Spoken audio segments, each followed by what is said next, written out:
Meu cordial boa noite a todos os amigos do Clube da Bíblia, que em mais esta segunda-feira à noite se reúnem aqui para uma live muito especial de estudo da Palavra de Deus. Hoje temos um tema muito importante, um tema que em alguns momentos ele chega a ser polêmico, dependendo da perspectiva pela qual você o recebe, você o avalia. E a gente vai precisar que o Pai do Céu nos dê bastante entendimento e nos ajude na compreensão do tema de hoje. E antes de nós abrirmos a Bíblia, a Hélida vai fazer uma oração para nós, pedindo que Deus nos ajude no entendimento de hoje. Hélida, a palavra é sua, bem-vinda, boa noite. Boa noite, pessoal. Convido você a fechar seus olhos e vamos falar com Deus. Querido bom Pai, que estás no céu, santificado seja o teu nome. Amém. Senhor, mais uma segunda-feira, estamos aqui para ouvir a tua palavra. Portanto, nós pedimos que seu Santo Espírito, ele esteja no nosso coração, abrindo a nossa mente também para o entendimento dessa palavra. Amém. E que ela possa ficar gravada em nosso coração e se torne prático no nosso viver diário. É isso que nós te pedimos em nome de Jesus. Amém. Amém. Muito obrigado. O estudo de hoje é sobre a lei de Deus. E antes de nós abrirmos a Bíblia para lermos alguns textos específicos falando sobre a lei de Deus, eu gostaria de construir com vocês um raciocínio que, independentemente do que a Bíblia esteja falando especificamente sobre a lei, já nos ajuda a entender que a lei existe e que ela ainda é vigente. Então vamos lá. Raciocínio número 1. Em inúmeros lugares da Bíblia, fica muito claro que, por ocasião da volta de Jesus, haverá apenas dois grupos de pessoas. Então, eu poderia mencionar o texto, vou colocar aqui apenas como um dos exemplos. Eu poderia mencionar o texto que se encontra no Evangelho de Mateus, no capítulo 25. Nesse texto, nós vamos encontrar Jesus usando de uma linguagem figurada para dizer que, por ocasião da volta de Jesus, haverá um grupo que vai se colocar à sua direita e um grupo que vai se colocar à sua esquerda. Para aqueles que estiverem à sua direita, ele vai dizer: vinde, benditos de meu Pai. Para os que estiverem à sua esquerda, ele vai dizer: apartai-vos de mim, vós que praticais a iniquidade. Daqui a pouco a gente vai voltar nesta palavra. O texto que eu estou mencionando está em Mateus, capítulo 25, do verso 31 até o verso 46. Mateus, capítulo 25, do verso 31 até o 46. O Tiago Pessoa, que é sempre repetindo aqui, né? O Tiago Pessoa, que é a pessoa que nos dá assistência técnica aqui na nossa sala virtual, ele nos ajuda, se porventura você estiver sem a Bíblia, você pode acompanhar o texto que ele vai postar aqui no chat, na nossa caixa de diálogo. Eu não vou ler todo o texto, mas é só para reforçar essa ideia. Então, no verso 31 diz assim: quando vier o Filho do Homem na sua majestade e todos os anjos com ele, eu vou ler aqui eu estava lendo na minha Bíblia, mas eu vou ler aqui pela caixa de diálogo. Quando o Filho do Homem vier em sua glória com todos os anjos, assentar-se-á em seu trono na glória celestial. Todas as nações serão reunidas diante dele, e ele separará umas das outras, como o pastor separa as ovelhas dos bodes. E ele colocará as ovelhas à sua direita e os bodes à sua esquerda. Aí vem a continuação. Então dirá o rei aos que estiverem à sua direita. Opa, subiu demais aqui. Então, verso 34. Então o rei dirá aos que estiverem à sua direita: vinde, benditos de meu Pai, recebam como herança o reino que lhes está preparado desde a criação do mundo. E agora ele vai explicar por que ele está dizendo isto. Porque eu tive fome, vocês me deram de comer, tive sede, vocês me deram de beber, fui estrangeiro e vocês me acolheram. Necessitei de roupas e vocês me vestiram. Estive enfermo e vocês cuidaram de mim. Estive preso e vocês me visitaram. Então, os justos lhe responderão. Esse termo aqui é interessante. Como que a Bíblia se refere àqueles que vão ser recebidos por Jesus para estarem com ele para sempre? Então, os justos. Então, os justos lhe responderão: Senhor, quando te vimos com fome, te demos de comer, ou com sede, te demos de beber? Quando te vimos como estrangeiro e te acolhemos, ou necessitado de roupa e te vestimos? Quando te vimos enfermo ou preso e fomos te visitar? O rei responderá: Digo-lhes a verdade, o que vocês fizeram a algum dos meus menores irmãos, a mim o fizeram. Ponto. Agora ele vai se referir ao grupo que está à sua esquerda.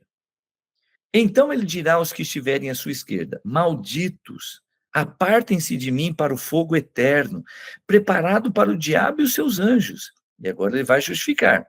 Porque eu tive fome, eu tive sede, e eu era estrangeiro, eu não tinha roupa, e vocês nunca me atenderam, não me deram de comer, não me deram de beber, não me acolheram, não me visitaram. Verso 44. Então lhe responderão estes, né, que foram colocados à esquerda: Senhor, quando te vimos com fome, com sede? Verso 45. Ele responderá: Digo-lhes a verdade, o que vocês deixaram de fazer alguns desses mais pequeninos, também a mim deixaram de fazer. E estes irão para o castigo eterno, mas os justos para a vida eterna. Olha o ponto. Nós temos dois grupos de pessoas. Um grupo que vai para a vida eterna e um outro grupo que vai para o castigo eterno. Lembrando que dentro da concepção da Bíblia, esse castigo eterno não é uma referência a um fogo, um lugar onde a pessoa vai ficar queimando eternamente. É um lugar onde as consequências do fogo serão eternas. E aqui um detalhe que eu considero que é muito importante. A gente pode dizer claramente que isso aqui é uma cena de juízo. Houve um julgamento. E aí separou um grupo para um lado e outro grupo para o outro. Mais um texto, Evangelho de João, capítulo 5, versos 28 e 29. Quando a gente lê, Jesus está colocando aqui numa linguagem figurada, evidentemente, mas quando a gente lê, a sensação que a gente tem é que, por ocasião da volta de Jesus, as pessoas que estiverem vivas é que vão ser separadas. Mas agora, nesse texto do Evangelho de João, capítulo 5, versos 28 e 29, Jesus ele está fazendo uma afirmação contundente, garantindo que todos irão ressuscitar.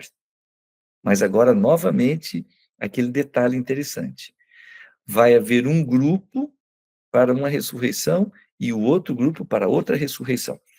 Eu leio o texto que o Tiago compartilhou aqui com a gente. Não fiquem admirados com isto, porque está chegando a hora em que todos os que estiverem nos túmulos ouvirão a sua voz e sairão. Os que fizeram o bem ressuscitarão para a vida, e os que fizeram o mal ressuscitarão para serem condenados. Opa, essa condenação também decorrência de juízo. E eu poderia mencionar vários outros textos, eu escolhi apenas esses dois, para dizer: haverá um momento em que serão separadas as pessoas, aqueles que receberão a vida eterna e aqueles que receberão a condenação eterna. Aqueles que serão recebidos por Jesus Cristo, chamados de justos, e aqueles que serão afastados e são chamados de ímpios. Existem vários textos na Bíblia para se referir a esse grupo como sendo ímpios.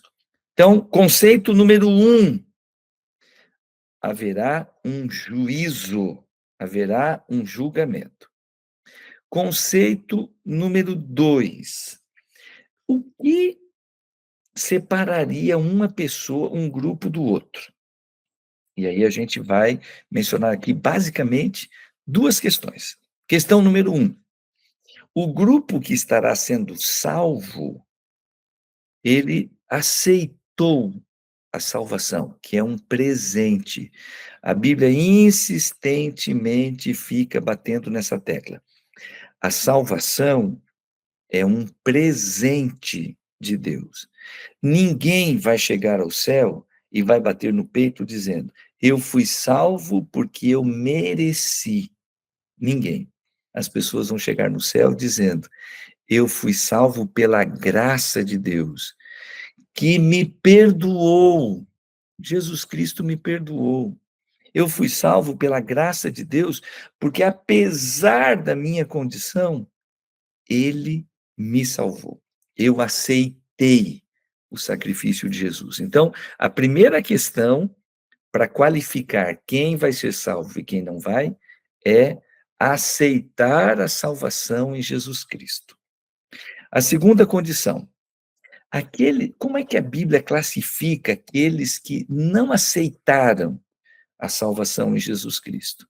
A Bíblia classifica como sendo aqueles que, apegados ao pecado, eles não buscaram a salvação em Jesus. E aí existem inúmeras maneiras como a Bíblia apresenta isto, a ponto de dizer: os pecadores que não buscaram o perdão dos seus pecados, eles serão condenados. Eu escolhi apenas 2 versinhos. O primeiro deles está em Romanos, no capítulo 6, perdão, Romanos, opa, deixa eu ver aqui se é o 3 ou se é o 6.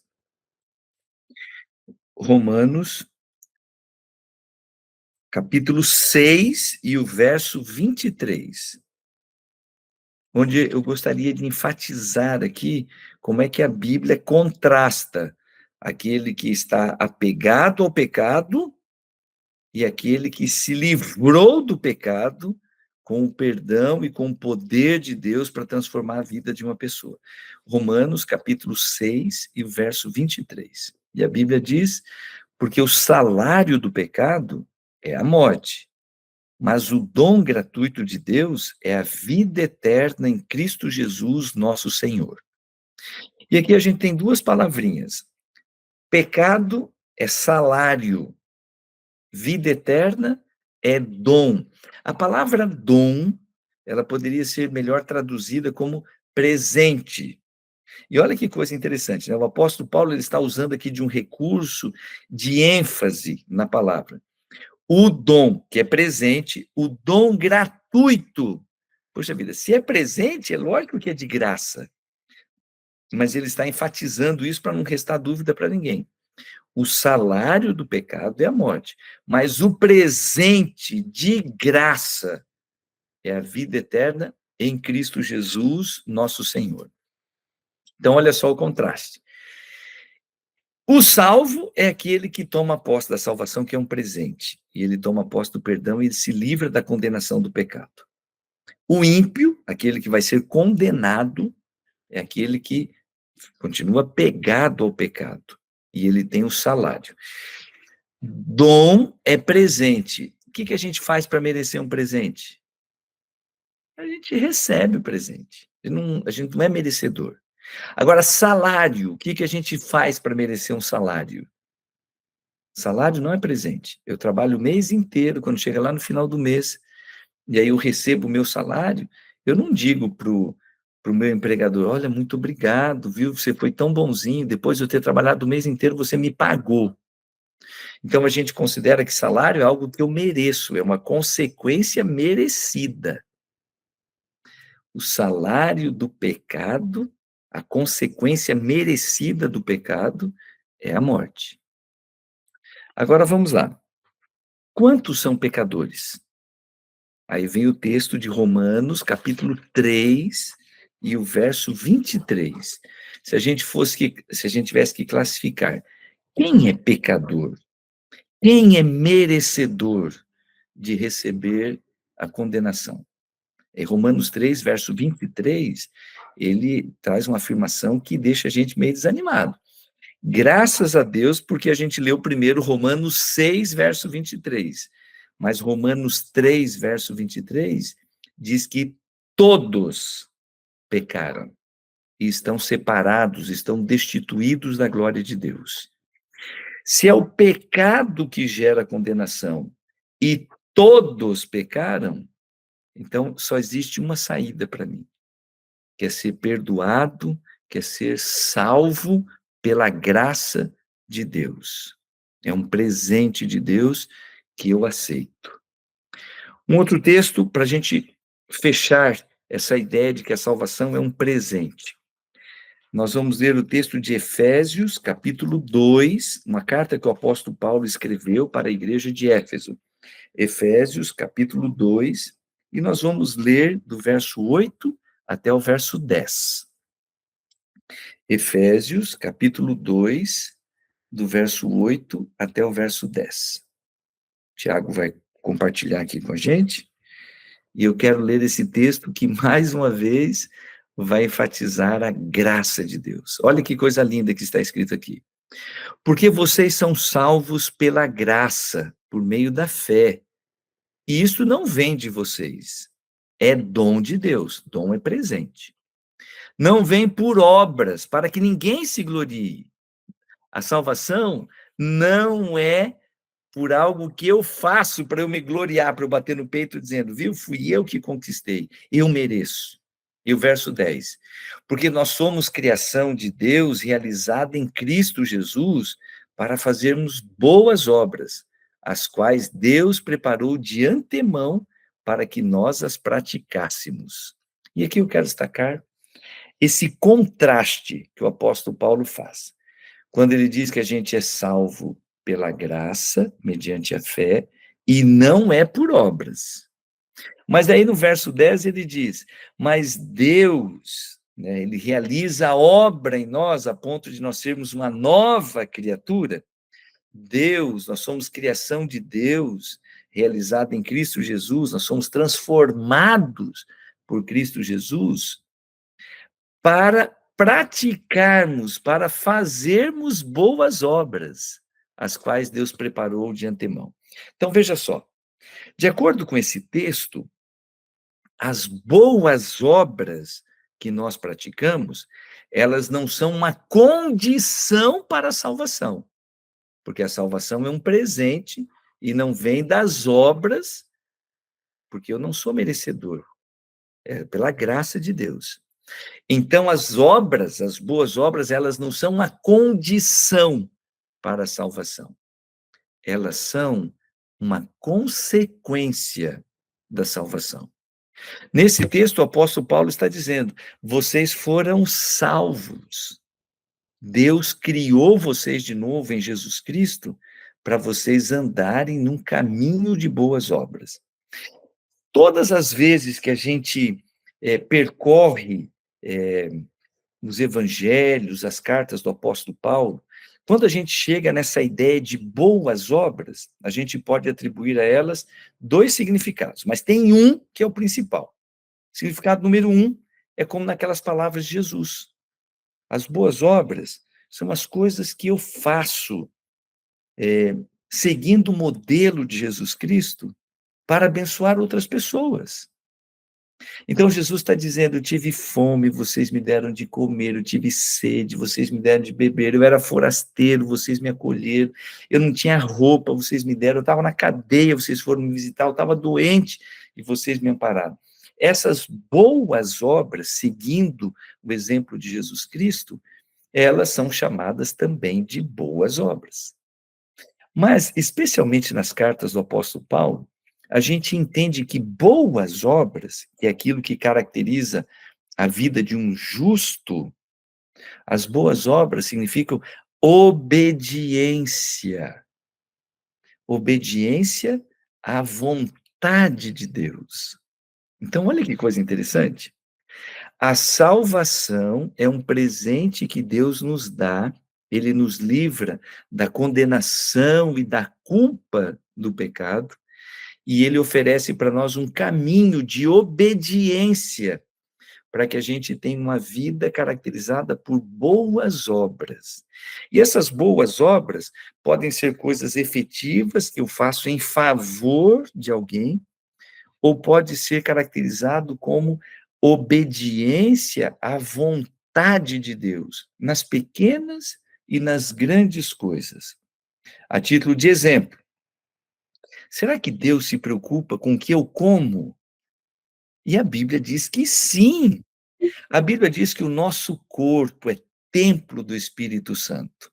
A Bíblia diz que Deus deseja que a gente tenha saúde, mas a Bíblia também é enfática ao dizer que aquele que destrói o seu corpo vai ser julgado por Deus, Deus o condenará. É a expressão que o apóstolo Paulo usa lá em 1 Coríntios, no capítulo 6. Olha que impressionante. Deus, ele se preocupa com aquilo que eu como. Então, quando a gente diz assim, mas eu não estou fazendo mal para ninguém, eu só estou me destruindo a mim mesmo. Isso é contrariar a vontade de Deus. Isso é desobedecer à vontade de Deus. Quando eu guardo mágoa de alguém, olha, eu não quero nem ver essa pessoa. Eu desejo que ela siga a vida dela, que ela se dê bem em tudo. Mas eu só fico com aquela mágoa no coração. Toda vez que eu penso nela, eu passo mal, me dispara o coração e tudo mais. Eu estou fazendo alguma coisa contra a pessoa? Não. Só que a palavra de Deus diz enfaticamente que a vontade de Deus para a nossa vida é que nós perdoemos. Nós temos que perdoar a todas as pessoas, assim como Jesus nos perdoa. A gente até fala isso na oração do Pai Nosso. Perdoa, Senhor, as nossas dívidas, assim como nós perdoamos aos nossos devedores. E tem, na versão católica, a gente diz, Senhor, perdoa as nossas ofensas, assim como nós perdoamos a quem nos tem ofendido.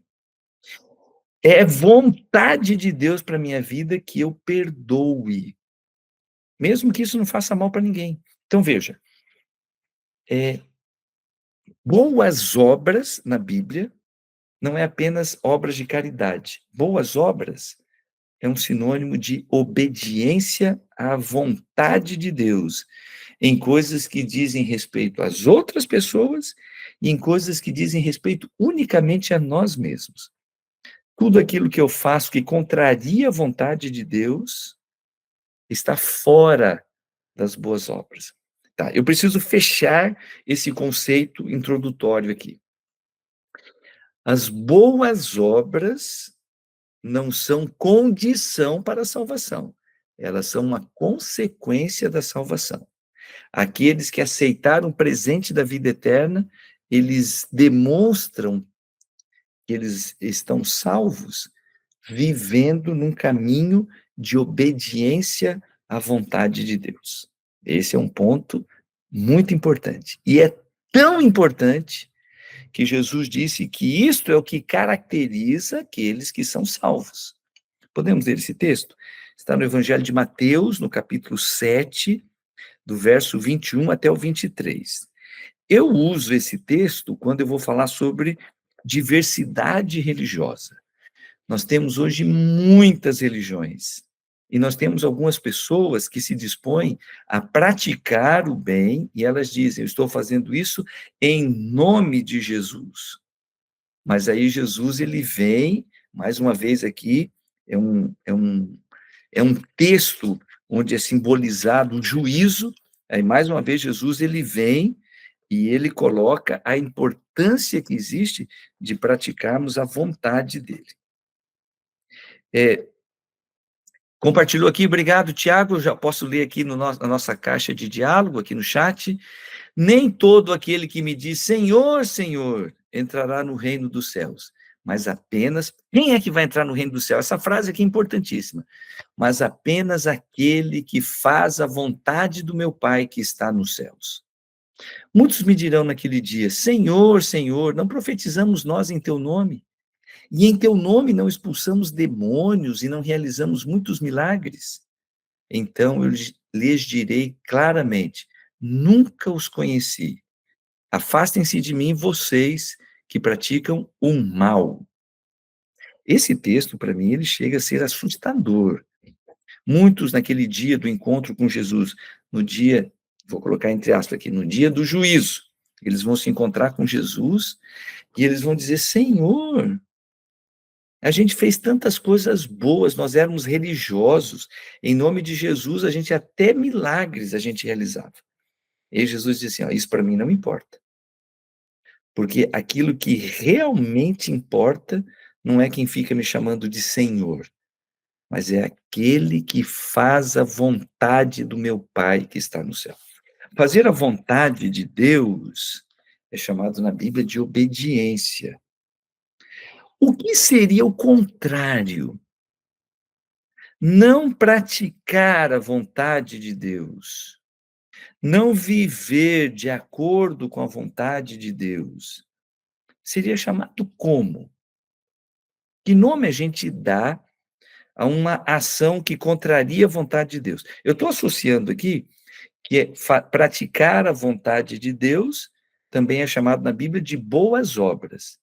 Contrariar a vontade de Deus seria chamado como? Alguém quer escrever aqui na nossa caixa de diálogo, aqui no chat? Como é que eu chamo, que nome eu dou a ações que contrariam a vontade de Deus? Fazer a vontade de Deus, obedecer a vontade de Deus, é chamado de boas obras. E contrariar a vontade de Deus, fazer aquilo que é desobediência à vontade de Deus. Que nome eu poderia dar para isto? E a resposta é muito simples. E é uma palavrinha que está fora de moda. A resposta é pecado. A Bíblia diz que tudo aquilo que a gente faz que contraria a vontade de Deus é pecado. No dia do encontro com Jesus, as pessoas que serão julgadas e condenadas serão aquelas pessoas que se posicionaram contra a vontade de Deus, escolheram se colocar contra a vontade de Deus, e ao invés de praticarem boas obras, elas estão praticando o pecado. E como a gente já falou, a consequência, o salário do pecado é a morte. Elas deliberadamente escolheram desobedecer. Elas deliberadamente se colocaram numa posição de rebeldia à vontade de Deus. Não foram até Jesus Cristo para tomar posse do perdão que ele oferece. E, por consequência, elas serão condenadas. Juntando as duas coisas que eu falei até agora, tá? Para alguns, puxa, tudo isso aqui é uma introdução, mas onde é que a gente quer chegar? Vamos lá. Questão número 1. Inescapavelmente, todos nós passaremos por um juízo. É o juízo de Deus que determina quem vai para a vida eterna e quem vai para a condenação eterna. Conceito número 2. As pessoas serão condenadas porque elas estão agarradas ao pecado. Mas o que é pecado? Pecado são os atos que contrariam a vontade de Deus. Viver em pecado é viver em rebeldia à vontade de Deus. E, por consequência, elas estão em pecado. Agora vem o terceiro conceito. Ah, pastor, eu quero fazer as coisas de acordo com a vontade de Deus. Eu não quero pecar. Será que Deus me orienta na sua palavra? Como é que eu posso praticar a vontade dele? E a resposta é sim. Nós vamos encontrar inúmeros textos na palavra de Deus, onde a gente vai encontrar a palavra de Deus dizendo: se você aceitou a salvação em Jesus Cristo, é assim que você deve viver. E são questões afirmativas. Você tem que perdoar, você tem que praticar o bem, você tem que falar a verdade. E aí vai enumerando ali uma série de coisas que a gente vai ver claramente na Bíblia como sendo revelação da vontade de Deus. E, da mesma maneira, a Bíblia também apresenta de forma imperativa usando o não. Então, tem uma série de coisas que a Bíblia diz: não faça isso. Então, um texto, né, bem conhecido: não vos embriagueis. Ah, coloca isso num jeito mais simples. Não fique bêbado. Não se entregue à bebedice. Deus está dizendo claramente: não é para fazer isto. Aí o outro texto está dizendo assim, ó, não fique fofocando. Gente, é uma coisa impressionante. A Bíblia é categórica em dizer: Não é para ficar fofocando, não é para ficar falando dos outros, não é para ficar falando mal, dizendo coisas ruins das outras pessoas. Se eu contrario, Deus está falando que não é para eu beber, eu vou lá e bebo. Deus está falando que não é para ficar falando dos outros, não é para ser linguarudo, não é para ser fofoqueiro. E eu estou lá e estou fazendo. Eu estou contrariando a vontade de Deus. E agora eu quero usar um pequeno texto onde a gente vai entender uma expressão muito interessante que eu coloco como sendo sinônimo da vontade de Deus. Eu só ver aqui.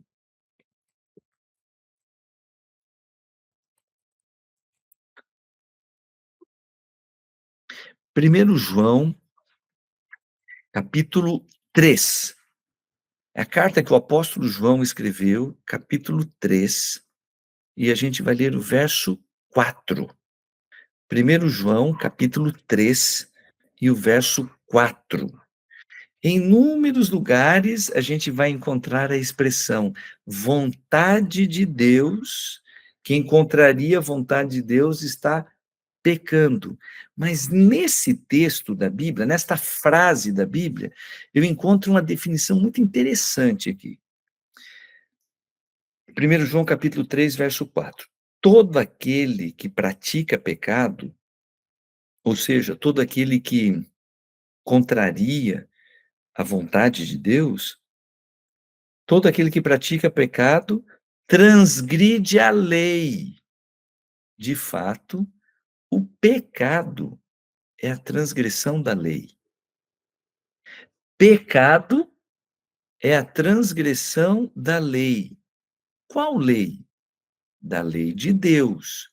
A lei de Deus é a expressão da sua vontade. A lei de Deus é a vontade de Deus. Deu para entender aqui, associando uma coisa com a outra? Então, existem algumas orientações da Bíblia que elas são categóricas, elas estão escritas. E a gente pode dizer, isso aqui é uma revelação escrita da vontade de Deus. E existem outras que a gente vai ficar pensando, mas, poxa, o que é a vontade de Deus aqui nessa situação? Porque, especialmente no contexto da Bíblia, não tinha nada específico para falar a respeito daquilo. Então, eu vou colocar, me perdoe a simplicidade do exemplo, e eu não estou pensando em ninguém específico, tá? Eu disse para vocês, a vontade de Deus é que a gente cuide da saúde, que a gente zele pelo nosso corpo como sendo o templo do Espírito Santo. Isso está escrito. Aí a pessoa é fumante. Eu estou colocando aqui a título de exemplo, tá bom? A pessoa é fumante. Não tem nenhum lugar da Bíblia dizendo, não fumarás. Não tem nenhum lugar da Bíblia dizendo isso. Não tem nenhum lugar da Bíblia dizendo assim, é pecado fumar. Então, olha, não está escrito, então não é pecado? Você percebeu o que eu quero dizer? Nós consideramos que fumar é pecado, ainda que não tenha a frase escrita daquela maneira. Mas por que nós consideramos que fumar é pecado? Porque fumar, ainda que não esteja escrito na Bíblia, contraria a vontade de Deus. Estas, a gente poderia dizer, que seria a interpretação mais ampla do conceito de lei de Deus. Quando alguém se aproxima de mim e diz assim, pastor, o que é a lei de Deus? A minha resposta, usando tudo isso que nós conversamos até agora, a lei de Deus é a vontade de Deus para a minha vida. E a vontade de Deus sempre é boa, ela é sempre maravilhosa. É um convite de Deus para que a gente confie nele e obedeça. É por essa razão que a gente usa a expressão. Obediência é o primeiro passo da fé. Quem confia em Deus, obedece. Então, a pessoa que diz assim, eu tenho fé, eu só não vivo de acordo com a vontade de Deus. Ela está mentindo, não tem como conciliar uma coisa com a outra.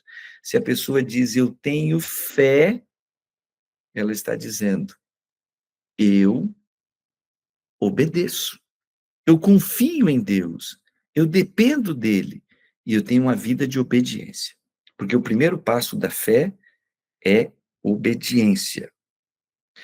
Pastor, teria alguma outra expressão para se referir à lei de Deus? Eu digo que a lei de Deus ela pode ser chamada também de mandamentos.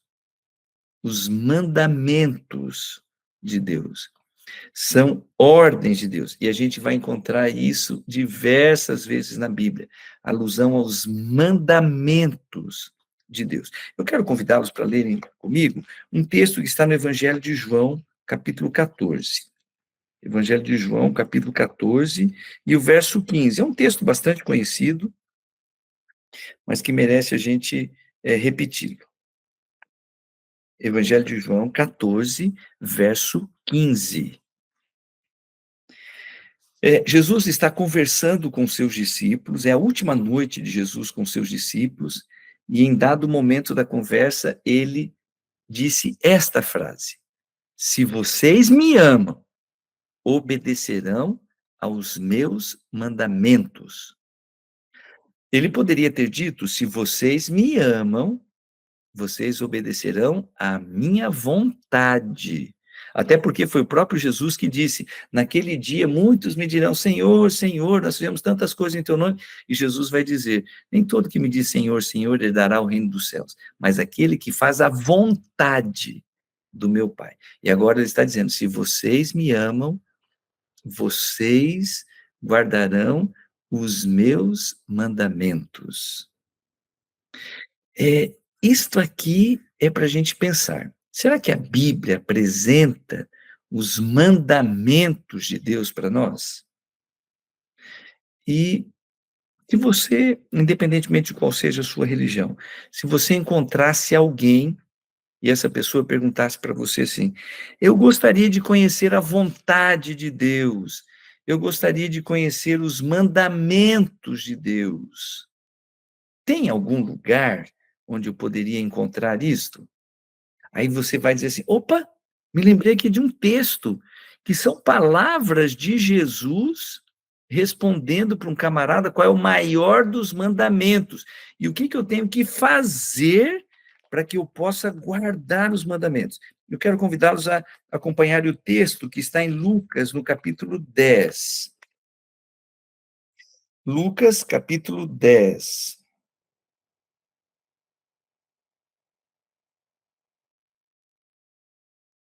Hum.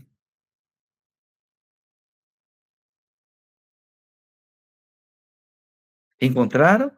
Lucas capítulo 10, nós vamos ler do verso 25 até o verso 27. Perdão, até o verso 28. Lucas 10, do verso 25 até o verso 28. Tiago vai compartilhar conosco aqui. E a gente já vai ler.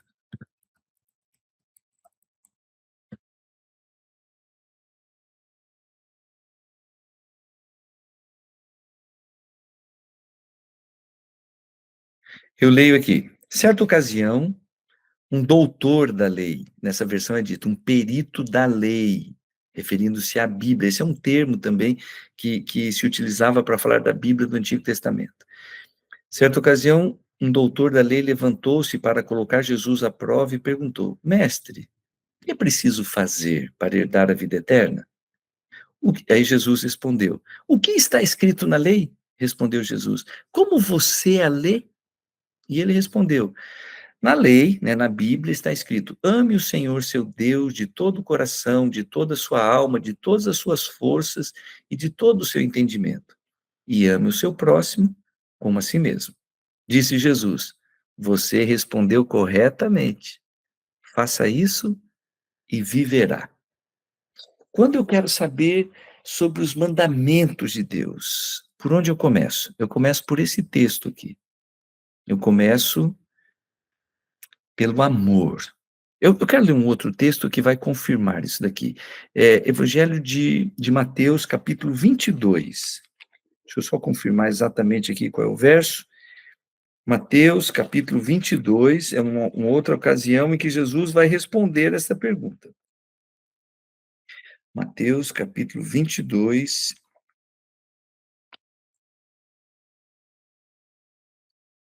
e o verso, o verso 34. Mateus 22, verso. Nós vamos ler do verso 34 até o 40, e aí a gente vai perceber que é um texto muito parecido com esse aqui do Evangelho de Lucas, e vai confirmar isso que nós mencionamos. Mateus, capítulo 22, verso 34 até o 40. Ao ouvirem dizer que Jesus havia deixado os saduceus sem resposta, saduceus também eram líderes religiosos. Os fariseus se reuniram, um outro grupo de líderes religiosos. Um deles, que era perito na lei, colocou Jesus à prova com esta pergunta: Mestre, qual é o maior mandamento da lei? Respondeu Jesus: Ame o Senhor seu Deus de todo o seu coração, de toda a sua alma e de todo o seu entendimento. Este é o primeiro e maior mandamento. E o segundo é semelhante a ele: ame o seu próximo como a si mesmo. Destes dois mandamentos dependem toda a lei e os profetas. Aqueles que participaram conosco no primeiro módulo vão se lembrar que esta expressão, a lei e os profetas, é uma expressão que se referia à Bíblia da época de Jesus, que hoje nós chamamos de Antigo Testamento. Então é como se Jesus estivesse dizendo: toda a revelação da vontade de Deus que está na Bíblia, que no caso ele usava a expressão a lei e os profetas, pode ser resumida dessa maneira: ame o Senhor teu Deus de todo o teu coração e ame ao seu próximo como a si mesmo. O apóstolo Paulo, quando ele foi comentar isto, né, como que os mandamentos de Deus se apresentam a nós, o apóstolo Paulo, ele escrevendo aos Romanos, ele disse algo muito interessante. Quero convidá-lo para darem uma olhadinha em Romanos, capítulo 13. Romanos, capítulo 13. Verso 8 até o verso 10. Romanos, capítulo 13, do verso 8 até o verso 10. Aqui o apóstolo Paulo, ele está escrevendo aos Romanos como se fosse um desdobramento, uma explicação daquilo que nós lemos sobre as palavras de Jesus.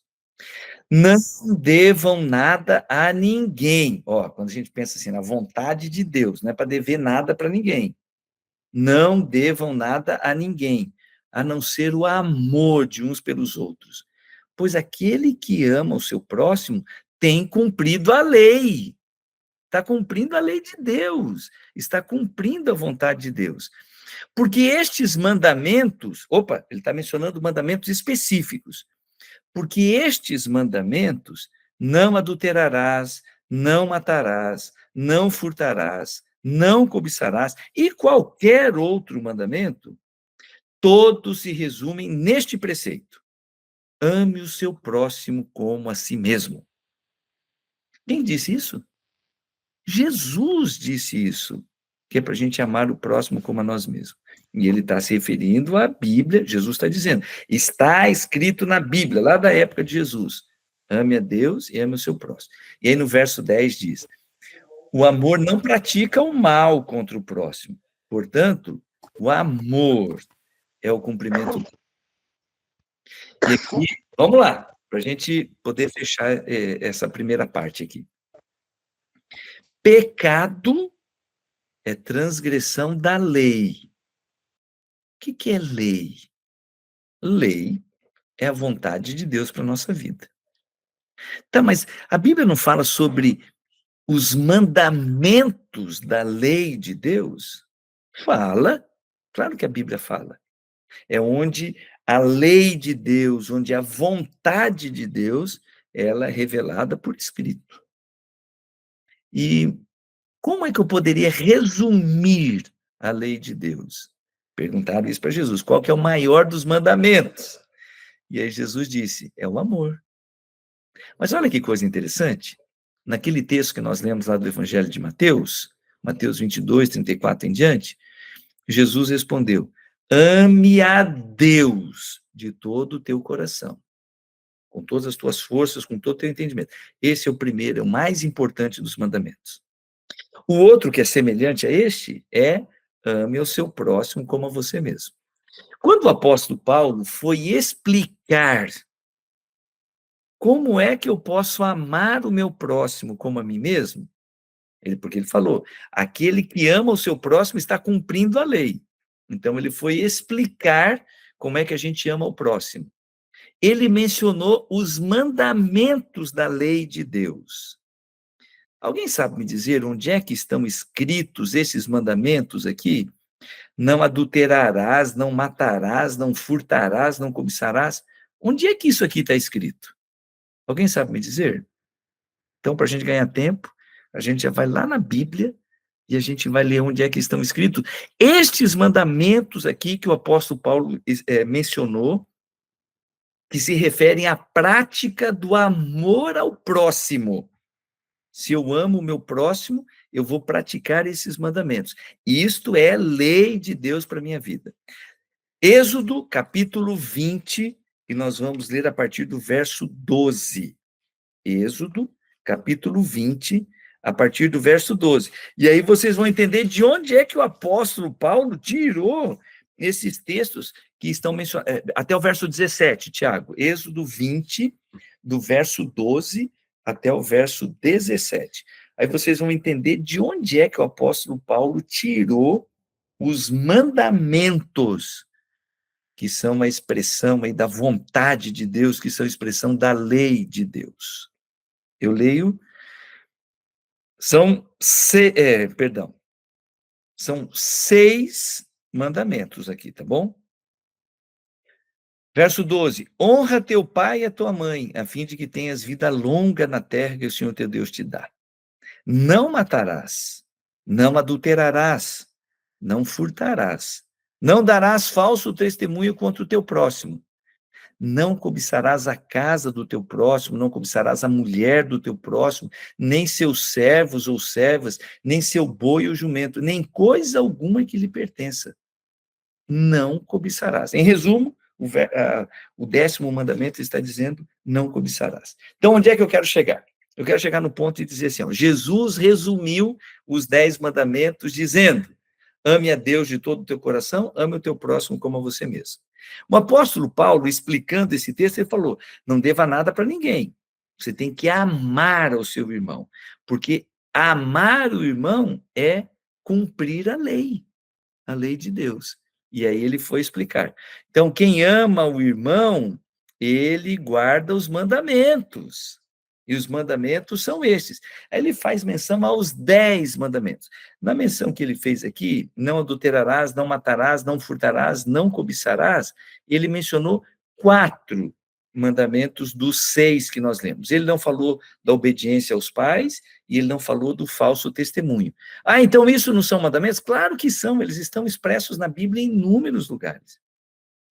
Agora, eu sei que você deve estar se perguntando, tá bom, então o apóstolo Paulo está explicando que tem mandamentos que dizem como amar o próximo como a mim mesmo. E teria mandamentos explicando como é que eu amo a Deus de todo o meu coração? Com toda a minha força, com todo o meu entendimento? Porque esse é o mais importante dos mandamentos? Então, está escrito lá em Êxodo, capítulo 20. São os primeiros 4 mandamentos. A gente leu primeiramente do verso 12 até o 16, agora a gente vai ler do verso 3 até o verso 11. Êxodo, capítulo 20, nós vamos ler os primeiros mandamentos, começando no verso 3, e a gente vai ler até o verso 11. Aqui estão os 10 mandamentos. Primeiro mandamento, não terás outros deuses além de mim. Segundo, não farás para ti nenhum ídolo, nem imagem de qualquer coisa no céu, na terra ou nas águas debaixo da terra. Terceiro mandamento, não te, perdão, no verso 5 ainda é desdobramento do segundo, não te prostrarás, deixa eu só ver aqui, não te prostrarás diante deles, nem lhes prestarás culto, porque eu, Senhor teu Deus, sou Deus zeloso, eu castigo os filhos pelos pecados dos seus pais até a terceira e quarta geração daqueles que me desprezam, mas trato com bondade até 1000 gerações aos que me amam e guardam os meus mandamentos. Verso 7, o terceiro mandamento, não tomarás em vão o nome do Senhor teu Deus.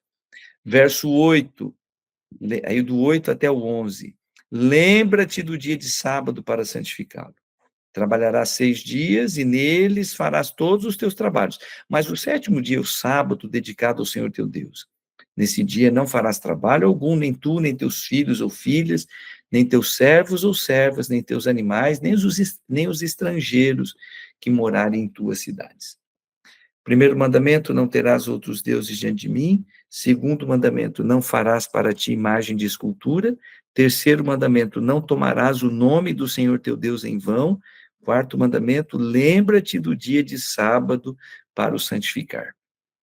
Então, de maneira muito didática, a Bíblia está Jesus dizendo, né, que o primeiro e mais importante mandamento é amar a Deus. Eu vou encontrar os mandamentos escritos dizendo como é que eu amo a Deus acima de todas as coisas. Aí Jesus diz, de igual maneira, eu também devo amar o meu próximo como a mim mesmo. E a Bíblia, de maneira didática, ela explica quais são os mandamentos que eu pratico, que eu guardo como sinal de amor ao meu próximo. Você já tinha lido na Bíblia os 10 mandamentos? Então, Tiagão, se você puder colocar todos agora numa sequência, caso alguém... Melhor, só vou colocar a referência da Bíblia. Êxodo, capítulo... Eu estou escrevendo aqui no chat. Êxodo, capítulo 20, do verso 3 até o verso 16. Alguém pode dizer assim, não, mas eu sou católico. Os 10 mandamentos, eu aprendi no catecismo, eu aprendi mandamento, os 10 mandamentos são diferentes. Eu respeito.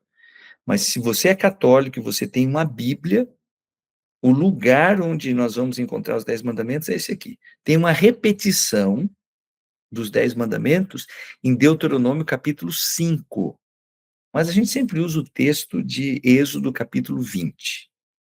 Então, a pessoa diz assim, eu sou da igreja tal, eu sou da outra, não importa qual seja a sua igreja, a sua religião. Se você quiser procurar na Bíblia os 10 mandamentos, você vai encontrar em Êxodo capítulo 20. Acabou meu tempo, nós vamos completar este assunto na próxima semana. E na próxima semana eu gostaria de avaliar com você algumas questões. A primeira delas, pastor, os 10 mandamentos foram entregues por Deus lá no Antigo Testamento. E é tão impressionante, né, porque a Bíblia diz que Deus falou para Moisés subir numa montanha e ele escreveu em tábuas de pedra. Ele escreveu com seu próprio dedo os 10 mandamentos. Aí você diz assim, olha, mas pastor, os 10 mandamentos foram entregues por Deus, escritos em tábuas de pedra para Moisés, quase 1500 anos antes de Cristo. Está valendo ainda? A gente precisa responder essa pergunta. Será que os 10 mandamentos ainda são vigentes no século 21? Segunda questão. Pastor, eu li os 10 mandamentos, aí vem a pergunta. Os 10 ainda valem? Será que não são só uns 7, 8? Eu estava olhando aqui, tem mandamento que não se encaixa muito hoje em dia, né? Esse negócio assim, honra o teu pai e a tua mãe. Como assim, honra o teu pai e a tua mãe? A gente vai ficar honrando o pai e a mãe? Hoje a coisa está diferente, não é como na época do meu avô, é completamente diferente. Se um pai grita com o filho grita com o pai também. Então, acho que esse aqui talvez, né? Não é. Outra coisa, pastor, esse 10º mandamento, não cobiçarás, eu não concordo com isso aí, cobiçar não faz mal para ninguém. E aí, por que Por que que é pecado cobiçar? Então eu acho que isso aí não vale mais, né. A gente pode cobiçar, não está fazendo mal para ninguém. Será que os 10 mandamentos ainda valem? E são os 10? Não seriam 7, 8? Na próxima semana, a gente vai voltar a esse tema e a gente vai fechar esse tema, tá bom? Sobre os mandamentos de Deus, a lei de Deus, a vontade de Deus para a nossa vida. E a gente vai bater nessa tecla de novo. Acabou meu tempo, eu quero encerrar fazendo mais uma oração, pedindo a Deus que nos dê o entendimento de tudo isso que nós conversamos, lembrando que esta aula estará gravada, você vai poder compartilhar com alguém, você vai poder ouvi-la de novo. Eu fiz aqui uma argumentação começando do geral para o específico, eu falei sobre o juízo de Deus. Para ter juízo, vai ter uma separação entre aqueles que serão salvos e os que serão perdidos. O grande X da questão é o pecado, as pessoas que ficaram apegadas ao pecado. Mas o que que define pecado? Pecado é contrariar a vontade de Deus, e aí tem aquela frasezinha, transgressão da lei. Quando eu quebro a lei de Deus, eu estou pecando. Como que é esse negócio da lei de Deus? Ela está revelada na Bíblia? Ela está revelada. A gente tem os mandamentos de Deus como expressão da lei de Deus, da vontade de Deus. Semana que vem a gente fecha esse assunto. Vamos orar? Pai do céu, nosso Deus, muito obrigado mais uma vez pela oportunidade de ter a tua palavra nas nossas mãos e recebermos as orientações que o Senhor nos oferece para que possamos viver de acordo com a tua vontade, que sempre é o melhor para nós. Senhor, nos ajuda a entender a tua vontade e enche o nosso coração de fé para nós obedecermos à tua vontade. Nos dá uma boa noite, uma boa semana, é a nossa oração em nome de Jesus. Amém. Um grande abraço a todos vocês, fiquem com Deus e a gente se vê, pela graça de Deus, na próxima semana. Boa noite, até mais.